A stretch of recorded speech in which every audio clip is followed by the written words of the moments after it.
Добар ден на сите.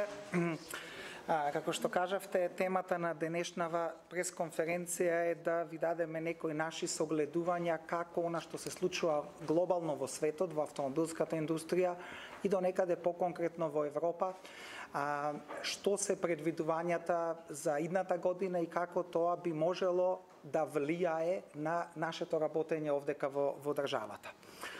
Прво да ви кажам неколку статистички бројки. Она што се случува во глобалната автомобилска индустрија не е нешто што е почнато во изминатите 2 или 4 недели, тоа е еден тренд кој е и гледаме дека оваа година ќе имаме на глобално ниво намалување на производството, односно побарувачката за возила од околу 4,3 милиони автомобили, што значи дека 4,3 милиони возила ќе бидат помалку произведени и помалку купени на глобално ниво.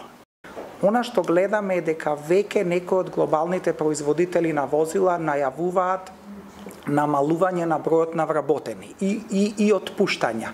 Отпуштања на времено вработени луѓе или пак некои структурни отпуштања, што не значи дека тоа ќе се случи само оваа година, тоа било некој тренд кој би траел можеби 2 до 3 години, бидејќи ова намалување на производството нема да биде само во 2019, бидејќи има некои индикации дека на производството, на нивото на производство од 2018 глобално ќе се повратиме дури крајот на 2022, почетокот на 2023. Значи има еден процес на намалување и потоа благо враќање на таа нормала од минатата година. Така да Nissan, Ford, BMW, Honda, Daimler, Fiat, Audi, General Motors и Audi, Jaguar Land Rover, сите овие компании веќе имаат јавно објавени бројки на намалување на бројот на вработените.